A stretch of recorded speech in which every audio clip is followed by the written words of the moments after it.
നമസ്കാരം. ഇൻഫിനിറ്റ് സ്റ്റോറീസിന്റെ പുതിയൊരു അധ്യായത്തിലേക്ക് എല്ലാവർക്കും സ്വാഗതം. നമ്മുടെ ജീവിതത്തിലേക്ക് സാക്ഷാൽ മഹാവിഷ്ണു ഭഗവാനും മഹാലക്ഷ്മി ദേവിയും ഇറങ്ങി വരുന്ന മറ്റൊരു സ്വർഗവാതിൽ ഏകാദശി കൂടി ഇങ്ങെത്തിയിരിക്കുകയാണ്. നാളെയും മറ്റന്നാളും ഡിസംബർ 30, ഡിസംബർ 31 തീയതികളിലാണ് ഈ വർഷത്തെ സ്വർഗവാതിൽ ഏകാദശി വരുന്നത്. അതായത് വൈകുണ്ഠനാഥനായ മഹാവിഷ്ണു ഭഗവാൻ വൈകുണ്ഠത്തിൽ നിന്ന് സ്വർഗവാതിൽ മലർക്ക തുറന്നിട്ട് നമ്മളെ ഓരോരുത്തരെയും ദർശിക്കാനും അനുഗ്രഹിക്കാനുമായി നമ്മുടെ വീട്ടിൽ വരുന്ന ദിവസം. നമ്മളുടെ ഓരോരുത്തരുടെയും വീട്ടിൽ മഹാവിഷ്ണുവും മഹാലക്ഷ്മിയും ഉള്ള ദിവസം. അതുകൊണ്ട് തന്നെ ചില കാര്യങ്ങൾ നമ്മൾ വീട്ടിൽ ചെയ്യുന്നത് അതീവ ദോഷകരമാകട്ടോ. ആരെങ്കിലും അറിഞ്ഞോ അറിയാതെയോ ഞാൻ ഈ പറയുന്ന കാര്യങ്ങൾ നാളെയും മറ്റന്നാളും വീട്ടിൽ ചെയ്യുന്നുണ്ടെങ്കിൽ ദയവായിട്ട് അത് ഒഴിവാക്കണം. നിങ്ങളുടെ വീട് മുടിയാൻ ഇതിൽ പരം ഒരു കാര്യം വേറെ ഇല്ല എന്നുള്ളതാണ്. ഈ ഒരു സ്വർഗവാതിൽ ഏകാദശി ദിവസം ഭഗവാന്റെയും ഭഗവതിയുടെയും സാന്നിധ്യം വീട്ടിലുള്ളപ്പം ഈ കാര്യങ്ങൾ ആരെങ്കിലും ചെയ്യുന്നുണ്ടെങ്കിൽ അത് ഒഴിവാക്കുക. നിങ്ങളുടെ ജീവിതത്തിൻ്റെ നന്മയ്ക്കാണ് പറയുന്നത്, നിങ്ങളുടെ കുടുംബത്തിൻ്റെയും കുഞ്ഞുങ്ങളുടെയും നന്മയ്ക്കാണ് പറയുന്നത്. അറിഞ്ഞിരുന്നുകൊണ്ട് ആരും ഈ തെറ്റ് ചെയ്യല്ലേ. പ്രധാനമായിട്ട് ഏകദേശം 12 കാര്യങ്ങളാണ് ഇത്തരത്തിലുള്ളത്. ആരെങ്കിലും ഞാൻ ഈ പറയുന്ന കാര്യങ്ങളിൽ ഏതെങ്കിലും ഒന്ന് നിങ്ങളുടെ വീട്ടിൽ നാളെയോ മറ്റന്നാളോ ചെയ്യാൻ പ്ലാൻ ഇട്ടിട്ടുണ്ടെങ്കിൽ അത് ഒഴിവാക്കുന്നതാണ് നല്ലത്. അറിഞ്ഞിരുന്ന ആരും ദോഷം വിളിച്ചു വരുത്തരുത് എന്നുള്ളതാണ്. അപ്പം ദീർഘിപ്പിക്കുന്നില്ല, ഞാൻ ഓരോ കാര്യങ്ങളായിട്ട് പറയാം, കേട്ടു നോക്കൂ. ആരെങ്കിലും ഏതെങ്കിലും അറിയാതെ ചെയ്യുന്നുണ്ടെങ്കിൽ അത് ഒഴിവാക്കുക. ഇതൊരു ഈശ്വര നിശ്ചയമായിട്ട് കണ്ട്, ഒരു നിമിത്തമായിട്ട് കണ്ട് അത് ഒഴിവാക്കുക എന്നുള്ളതാണ്. ഒന്നാമത്തെ കാര്യം എന്ന് പറയുന്നത് ഏറ്റവും പ്രധാനപ്പെട്ട കാര്യമാണ്. ഈ സ്വർഗവാതിൽ ഏകാദശി, സ്വർഗവാതിൽ മലർക്ക തുറന്നിട്ട് ഭഗവാന്റെ സാന്നിധ്യം ഭൂമിയിലുള്ള നാളെയും മറ്റന്നാളും യാതൊരു കാരണവശാലും നമ്മളുടെ പിതൃക്കളുടെ ചിത്രങ്ങൾ, പിതൃക്കളുടെ പഴയ വസ്തുക്കൾ ഇതൊന്നും കളയാൻ പാടില്ല കേട്ടോ വീട്ടിൽ നിന്ന്. ഏറ്റവും പ്രധാനപ്പെട്ട കാര്യം സ്വർഗവാതിൽ മലർക്ക തുറന്ന് ഭഗവാൻ ഭൂമിയിലേക്ക് വരുമ്പം പിതൃക്കളെ കൂടെ കൂട്ടുവെന്ന, തങ്ങളുടെ പിന്മുറക്കാരെ കാണാനായിട്ട് പിതൃക്കന്മാരെ കൂടെ, നമ്മളുടെ പിതൃക്കന്മാരെ കൂടെ കൂട്ടുവെന്നാണ് പറയുന്നത്. അതുകൊണ്ട് അവർ വരുന്ന സമയത്ത് അവരുടെ ചിത്രങ്ങൾ വീട്ടിൽ നിന്ന് എടുത്തു മാറ്റുന്നത്, അല്ലെങ്കിൽ അവരുടെ പഴയ വസ്തുക്കൾ വേറെ ആർക്കെങ്കിലും ദാനമായിട്ട് കൊടുക്കുന്നത്, അവരുടെ വസ്തുക്കൾ നമ്മുടെ വീട്ടിൽ നിന്ന് കൊണ്ടുപോയി കളയുന്നത്, അല്ലെങ്കിൽ നമ്മളുടെ വീട്ടിൽ നിന്ന് മറ്റൊരു വീട്ടിലേക്ക് കൊണ്ടുപോകുന്നത്, ഇതൊക്കെ അതീവ ദോഷകരമാണ്. ആരെങ്കിലും അത്തരത്തിൽ നാളത്തെ ദിവസം വീട് വൃത്തിയാക്കുകയോ ഇത്തരത്തിലുള്ള പിതൃക്കളുടെ വസ്തുക്കൾ വീട്ടിലിരിക്കുന്നു, ഉദാഹരണത്തിന് പിതൃക്കൾ ഉപയോഗിച്ച വസ്ത്രങ്ങൾ, അവരുപയോഗിച്ച കണ്ണട, അവരുപയോഗിച്ച ഏതെങ്കിലും വസ്തുക്കൾ, അവരുപയോഗിച്ച ആഭരണങ്ങൾ, അവരുടെ ചിത്രം വീട്ടിലിരിക്കുന്നത് വേറെ എങ്ങോട്ടെങ്കിലും എടുത്തുകൊണ്ട് പോവുക, അല്ലെങ്കിൽ വീട് ക്ലീൻ ചെയ്യുന്ന സമയത്ത് ഇതെല്ലാം വാരിയിട്ട് കത്തിക്കുകയോ ഉപേക്ഷിക്കുകയോ ചെയ്യുക, ഇതൊന്നും ഈ സ്വർഗവാതിൽ തുറന്നു നിൽക്കുന്ന ഈ സമയത്ത് ചെയ്യാൻ പാടില്ല എന്നുള്ളതാണ്.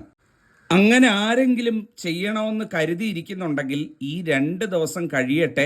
അത് കഴിഞ്ഞതിന് ശേഷം 2-ാം തീയതിയോ 3-ാം തീയതിയോ ഒക്കെ ആയിട്ട് ചെയ്യുന്നതായിരിക്കും നല്ലത് എന്ന് പറയുന്നത്. ന്യൂ ഇയർ ഒക്കെ ആയതുകൊണ്ട് പലരും ഈ തെറ്റ് ചെയ്യാൻ സാധ്യതയുണ്ട്. പുതുവർഷത്തിലേക്ക് കടക്കുകയല്ലേ, എന്നാൽ വീടൊക്കെ ഒന്ന് വൃത്തിയാക്കി പഴയ സാധനങ്ങളൊക്കെ എടുത്ത് കളയാം, പഴയതൊക്കെ എടുത്ത് കത്തിക്കാം എന്നൊക്കെ വിചാരിച്ച് ചിലപ്പം ചെയ്യുന്ന സമയത്ത് ഈ പിതൃക്കന്മാരുടെ കാര്യങ്ങൾ, പിതൃക്കന്മാരുടെ വസ്ത്രമായിക്കൊള്ളട്ടെ, അവരുടെ ആഭരണങ്ങൾ, ഉപയോഗിക്കുന്ന വസ്തുക്കൾ, ഇങ്ങനെയൊക്കെയുള്ള വിലപിടിപ്പുള്ള കാര്യങ്ങൾ, അവർക്ക് പ്രിയപ്പെട്ടതായിട്ടുള്ള കാര്യങ്ങളുണ്ടെങ്കിൽ ഒഴിവാക്കുക. അത് മാത്രം ചെയ്യാതിരിക്കുക എന്നുള്ളതാണ്. അതുപോലെ തന്നെ വീട്ടിലിരിക്കുന്ന പിതൃക്കളുടെ ഫോട്ടോ ഒന്നും എടുത്ത് മാറ്റിക്കളയരുത്. അതൊക്കെ ശ്രദ്ധിക്കണം. ഏറ്റവും പ്രധാനപ്പെട്ട കാര്യമാണ്. ഒന്നാമത്തെ കാര്യം ഇതാണ്. രണ്ടാമത്തെ കാര്യം എന്ന് പറയുന്നത് നാളത്തെ ദിവസം, അതായത് നാളെ എന്ന് പറയുന്നത് 30-ാം തീയതി, 30-ാം തീയതി സന്ധ്യയ്ക്കും 31-ാം തീയതി രാവിലെയും ഈ 2 നേരവും വീട്ടിൽ നിലവിളക്ക് കത്തിക്കണം കേട്ടോ. ഭഗവാന്റെയും ഭഗവതിയുടെയും സാന്നിധ്യം വീട്ടിലുള്ള സമയം ഒരു കാരണവശാലും വീട്ടിൽ നിലവിളക്ക് ഇരുട്ടിലാണ്ട് കിടക്കരുത് എന്നുള്ളതാണ്. 2 കാര്യങ്ങൾ ശ്രദ്ധിക്കണം. ഒന്നാമത്തത്, നിലവിളക്ക് കത്തിക്കുന്നവർ നിലവിളക്ക് കരിന്തിരി എരിയാൻ പാടില്ല. ഒന്നാമത്തത് കരിന്തിരി എരിയാൻ പാടില്ല. രണ്ടാമത്തേതെന്ന് പറയുന്നത്, നിലവിളക്ക് കത്തിക്കാതെ വീട് ഇരുട്ടിലാണ്ട് കിടക്കാൻ പാടില്ല. അമ്പലത്തിലൊക്കെ പോകുന്നവർ, വ്രതമൊക്കെ എടുക്കുന്നവർ ചില തെറ്റ് ചെയ്യാറുണ്ട്. തെറ്റെന്താന്ന് പറഞ്ഞു കഴിഞ്ഞാൽ, അമ്പലത്തിൽ പോവും, രാവിലെ എഴുന്നേറ്റ് അങ്ങ് അമ്പലത്തിൽ പോവും, പക്ഷേ വീട്ടിൽ വിളക്ക് കത്തിക്കാൻ മറന്നു പോവും.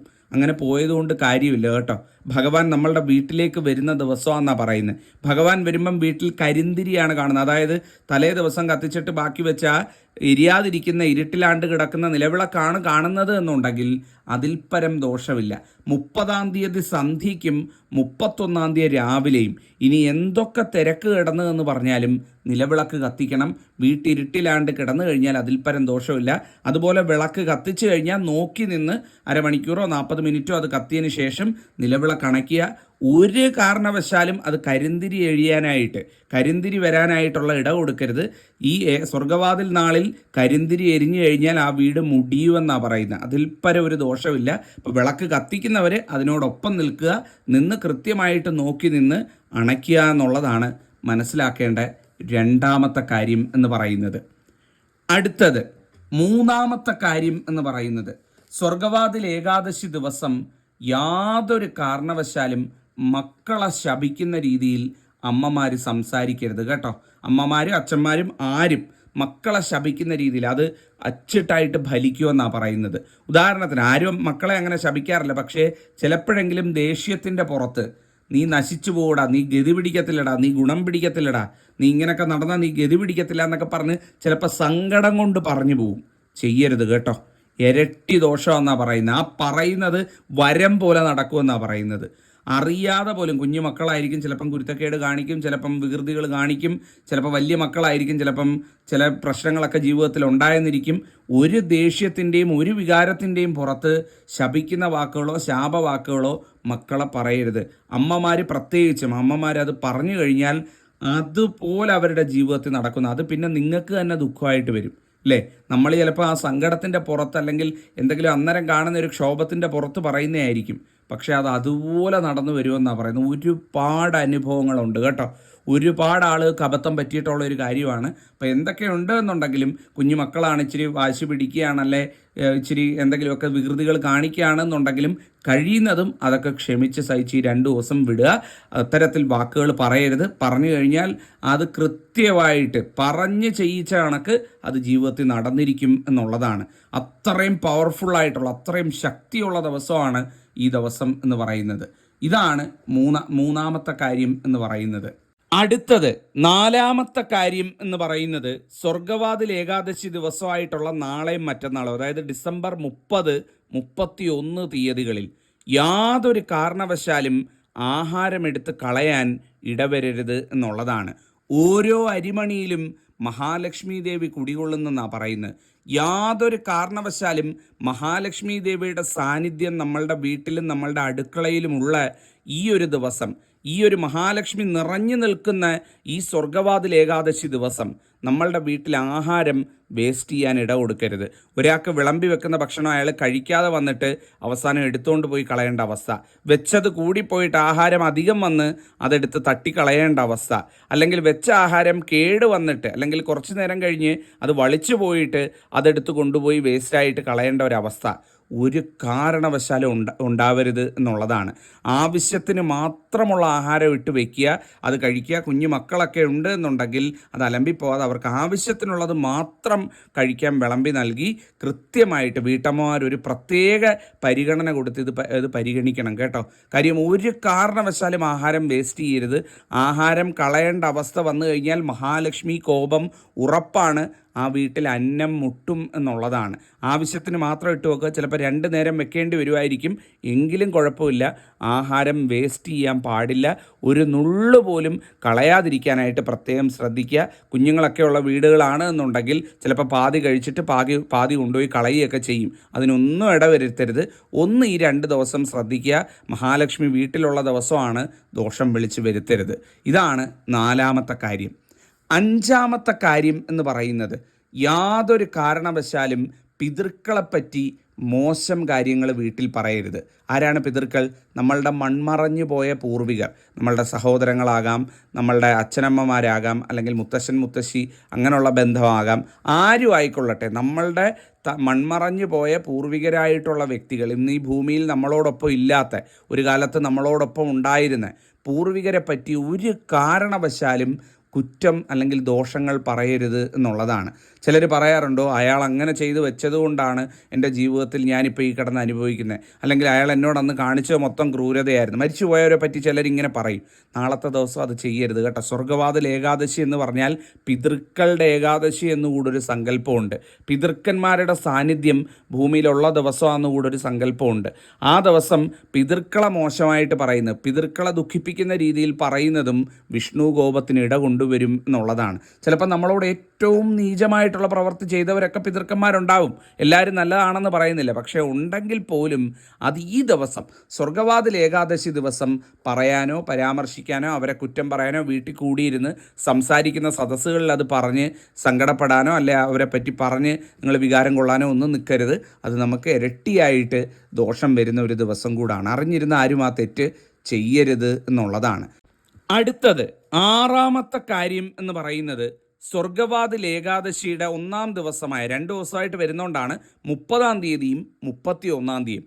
ഈ 2 ദിവസവും ത്രിസന്ധ്യയ്ക്ക് ശേഷം അല്ലെങ്കിൽ ത്രിസന്ധ്യാ സമയത്ത് ഒരു കാരണവശാലും ചപ്പ് ചവറുകൾ കൂട്ടിയിട്ട് തീയിടരുത് കേട്ടോ.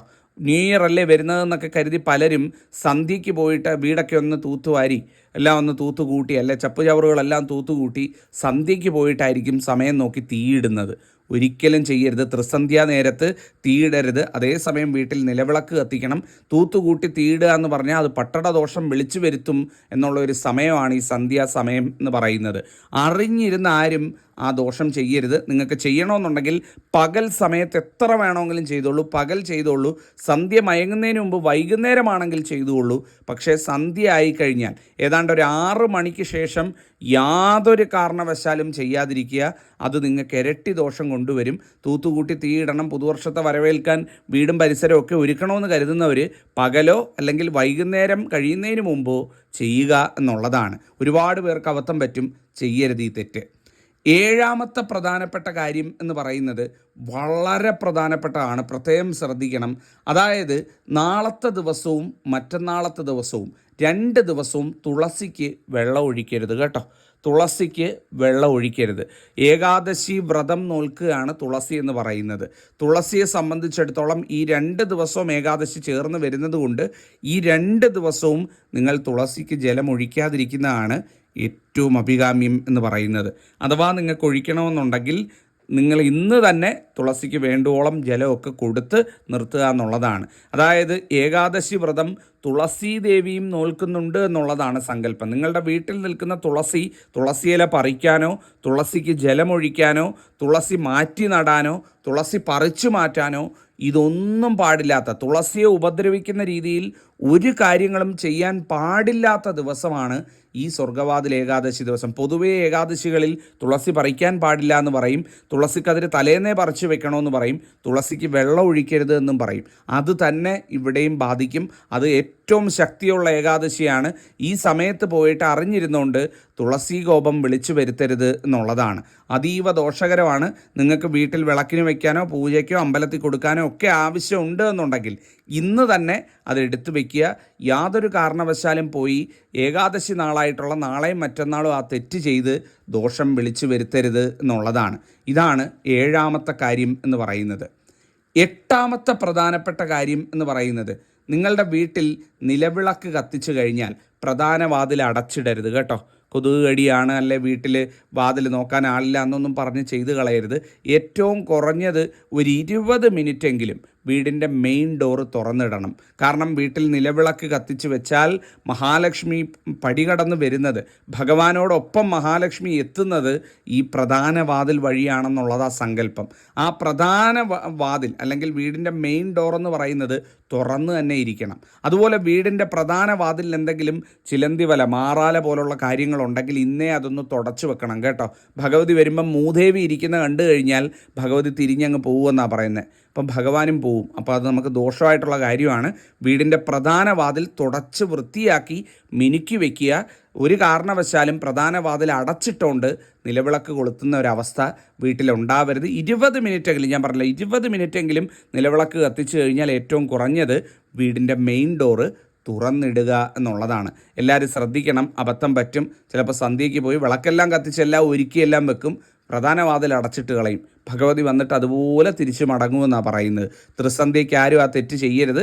അതുപോലെ രാവിലെ വിളക്ക് കത്തിക്കുന്നവർ രാവിലെയും ഈ തെറ്റ് ചെയ്യരുത് എന്നുള്ളതാണ്.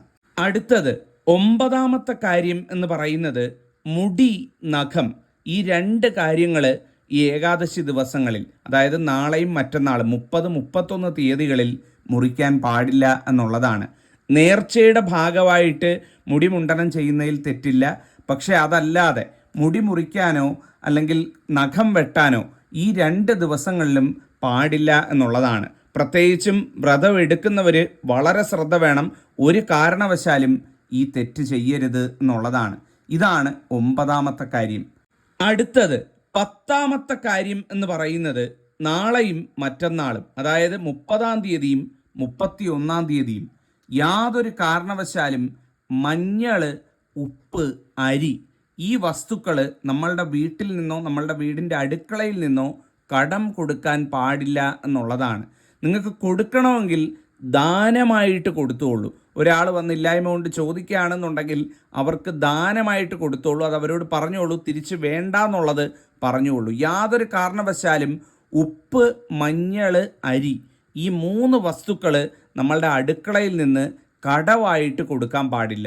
അങ്ങനെ കടവായിട്ട് കൊടുക്കുക എന്ന് പറഞ്ഞാൽ നമ്മളുടെ ഐശ്വര്യവും നമ്മളുടെ സമൃദ്ധിയും അവർക്ക് നൽകി അവരുടെ പാപദോഷങ്ങൾ മുഴുവൻ നമ്മൾ വാങ്ങുന്നതിന് തുല്യമായിട്ടാണ് കണക്കാക്കുന്നത്. ഞാൻ പറഞ്ഞു, നിങ്ങൾക്ക് കൊടുക്കണമെന്നുണ്ടെങ്കിൽ ദാനമായിട്ട് നിങ്ങൾക്ക് കൊടുക്കാം, എത്ര വേണമെങ്കിലും കൊടുക്കാം. മഞ്ഞൾ, ഉപ്പ്, അരി അത് കൊടുക്കുന്നതിൽ തെറ്റില്ല. പക്ഷേ ഈ ദിവസങ്ങളിൽ ഒരു കാരണവശാലും കടം കൊടുക്കരുത്. ഈ ഉപ്പ്, മഞ്ഞൾ, അരി എന്ന് പറയുന്ന 3ഉം മഹാലക്ഷ്മി വസിക്കുന്ന വസ്തുക്കളാണ്. ഇത് കടം കൈമാറ്റത്തിന് ഉതകുന്ന ദിവസമല്ല, അല്ലെങ്കിൽ അതിന് പറ്റുന്ന ദിവസമല്ല ഈ സ്വർഗവാതിൽ ഏകാദശി ദിവസം എന്ന് പറയുന്നത്. അങ്ങനെ ആരെങ്കിലും അത്തരത്തിൽ വന്ന് ചോദിച്ചു കഴിഞ്ഞാൽ ദാനമായിട്ട് അവ നിങ്ങളുടെ വീട്ടിലുണ്ടെങ്കിൽ കൊടുത്തോളൂ. ഇത്തരത്തിൽ കടം കൈമാറ്റം ഒഴിവാക്കുക എന്നുള്ളതാണ്. ഇതാണ് 10ാമത്തെ കാര്യം. 11ാമത്തെ കാര്യം എന്ന് പറയുന്നത് കഴിയുന്നതും നാളത്തെ ദിവസം അടുക്കളയിൽ നോൺ വെജ് ആഹാരങ്ങളും പഴകിയ ആഹാരങ്ങളും ഉപയോഗിക്കാതിരിക്കുക എന്നുള്ളതാണ്. നോൺ വെജ് എന്ന് പറയുന്നത് കഴിയുന്നതും ആ ദിവസം കുക്ക് ചെയ്യാതിരിക്കുക, അതായത് 30, 31 തീയതികളിൽ കഴിയുന്നതും കുക്ക് ചെയ്യാതിരിക്കുക. ഇനി അഥവാ തീരെ നിവൃത്തിയില്ല എന്നുണ്ടെങ്കിൽ 30-ന് ഉച്ച കഴിഞ്ഞും 31-ന് രാവിലെയും പാചകം ചെയ്യാതിരിക്കുക. ഈ 2 സമയം ഏറ്റവും മുഹൂർത്ത സമയം വരുന്നതാണ്. ഏകാദശിയുടെ ഏറ്റവും ശക്തിയുള്ള സമയമാണ്. ആ ഒരു സമയത്ത് കഴിയുന്നത് നോൺ വെജ് കഴിക്കുന്നത് രാവിലെ 31-ാം തീയതി രാവിലെയും അതുപോലെ തന്നെ 30-ാം തീയതി വൈകുന്നേരവും കഴിയുന്നതും നോൺ വെജ് കഴിക്കുന്നത് ഒഴിവാക്കുക, അല്ലെ പാചകം ചെയ്യുന്നത് ഒഴിവാക്കുക എന്നുള്ളതാണ്. അതുപോലെ പഴകിയ ഭക്ഷണങ്ങൾ ഫ്രിഡ്ജ് വെച്ച് ചൂടാക്കി കഴിക്കുന്നതും ഈ ഒരു സമയത്ത് ഒഴിവാക്കുക എന്നുള്ളതാണ് ഏറ്റവും പ്രധാനപ്പെട്ട കാര്യം കേട്ടോ. ഞാൻ പറഞ്ഞല്ലോ 31-ാം തീയതി ഉച്ചയ്ക്ക് ശേഷം വേണമെങ്കിൽ നിങ്ങളത് ചെയ്തുകൊള്ളൂ. വ്രതം എടുക്കുന്നവരുണ്ട് എന്നുണ്ടെങ്കിൽ യാതൊരു കാരണവശാലും അത് അലൗഡ് അല്ല, അത് അനുവദനീയമായിട്ടുള്ള കാര്യമല്ല. അപ്പം വ്രതം എടുക്കാത്തവരുണ്ടെങ്കിൽ 31-ന് ഉച്ചയ്ക്ക് ശേഷം നിങ്ങൾ വേണമെങ്കിൽ ചെയ്തോളൂ. പക്ഷേ 31-ന് രാവിലെയും 30-ന് സന്ധ്യ കഴിഞ്ഞും അല്ലെങ്കിൽ ആ സന്ധ്യാസമയത്തും ഇത്തരത്തിൽ ഉപയോഗിക്കാതിരിക്കുക എന്നുള്ളതാണ്. ഇതാണ് 11ാമത്തെ കാര്യം. അടുത്തത് 12ാമത്തെ കാര്യം എന്ന് പറയുന്നത് ഈ ഏകാദശിയുടെ 2 ദിവസവും 30, 31 ഡിസംബർ 30, 31 2 ദിവസവും നിങ്ങളുടെ കയ്യിൽ നിന്ന് ഗ്ലാസ് പാത്രങ്ങൾ, മുഖം നോക്കുന്ന കണ്ണാടി, നിലവിളക്ക് ഇങ്ങനെയുള്ള കാര്യങ്ങളൊന്നും തട്ടി കയ്യിൽ നിന്ന് വീഴുകയോ ഉടയുകയോ ചെയ്യാതിരിക്കാൻ പ്രത്യേകം ശ്രദ്ധിക്കണം കേട്ടോ. അതീവ ദോഷ നിമിത്തമായിട്ടാണ് ഇത് കണക്കാക്കുന്നത്. ഈ ഒരു ഏകാദശി ദിവസം ഭഗവത് സാന്നിധ്യം വീട്ടിലുള്ള ദിവസം ഇത്തരത്തിൽ കണ്ണാടി വീണുടയുന്നത്, അല്ലെങ്കിൽ ഗ്ലാസ് പാത്രങ്ങൾ വീണുടയുന്നത്, വിളക്ക്, ഓട്ടുപാത്രങ്ങൾ അല്ലെങ്കിൽ വിളക്ക് തട്ടി വീണുടയുന്നത്, ഇതൊക്കെ അതീവ ദോഷകരമായിട്ടാണ് കണക്കാക്കുന്നത്. പ്രത്യേകം ശ്രദ്ധിക്കണം. അതിൽ പരമൊരു ദോഷം നിങ്ങൾക്ക് വേറെ വരാനില്ല എന്നുള്ളതാണ്. പ്രത്യേകിച്ച് ഒന്ന് ശ്രദ്ധിച്ചോണം. വിളക്കൊക്കെ വയ്ക്കുമ്പം പൂച്ചയോ മറ്റ് പക്ഷിമൃഗാദികളോ വന്നത് തട്ടിയിടുന്നതൊക്കെ അതീവ ദോഷകരമാണ്. അത് വലിയ ദുഃഖത്തിനും ദുരിതത്തിനും കാരണമാക്കുകയും ചെയ്യുന്നതാണ്. ഇതാണ് 12ാമത്തെ കാര്യം എന്ന് പറയുന്നത്. ഇപ്പം ഞാൻ 12 കാര്യങ്ങൾ പറഞ്ഞു. ഇതിലൊന്നെങ്കിലും അറിഞ്ഞോ അറിയാതെ വീട്ടിൽ ചെയ്യുന്നുണ്ട് എന്നുണ്ടെങ്കിൽ ഒഴിവാക്കുക. ദോഷങ്ങളില്ലാതിരിക്കട്ടെ. സർവം മംഗളമായി തീരട്ടെ പറഞ്ഞുകൊണ്ട് അധ്യായം അവസാനിപ്പിക്കുന്നു. നന്ദി, നമസ്കാരം.